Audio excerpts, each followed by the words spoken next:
দেখ অল্লাই কি মজাটা লই। আরে ভাই আগুন নিয়ে মজা করিস না, আগুনে আমার অনেক ভয় লাগে। আচ্ছা ঠিক আছে বাদ দে, চল। আচ্ছা বন্ধু শোন, আমরা একটা গেম খেলি। আচ্ছা ঠিক আছে, কি গেম? যে এই পাইপের মধ্যে ঢুইকা ওই পানি দিয়ে বাইরে দিতে পারবে, 5,000 টাকা দেবো।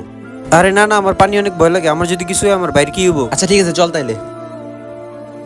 আচ্ছা শোন, তোর সাথে একটা লাস্ট গেম খেলি, তোরা এখানে দাঁড়া, আমি এখন আইতাছি। ছোট ভাই তুমি একটু আমার সাথে আসো, এখানে দাঁড়াও, নড়াচড়া করো না, এখানে দাঁড়ায় থাকো। হ্যাঁ আরে তুই এটা কি করলি? শোন, যে ওর মাথায় ওই বোতলটা শুকিয়ে মারতে পারবো তার আমি 10,000 টাকা আরে দেব। তুই পাগল হয়ে গেছিস নাকি? 10,000 টাকার লেগে আমার বাইরে যান বিপদে ফেলামু নাকি? আচ্ছা ঠিক আছে বাদ দে, আজান তো দিছে, চল নামাজটা পড়ে আসি। না না, শরীরটা ভালো লাগতেছে না, তুই যা। ও আচ্ছা, তুমি আগুনও ভয় পাও, পানিও ভয় পাও, আবার নিজের বাইরে হারাতেও ভয় পাও, আর যে আল্লাহ তোমার বানাইছে তারে তুমি ভয় পাও না? আচ্ছা থাক, আমরা যাই তাইলে। এরকম ইসলামিক ভিডিও পেতে আমাদের চ্যানেলটি সাবস্ক্রাইব করে পাশে থাকবেন।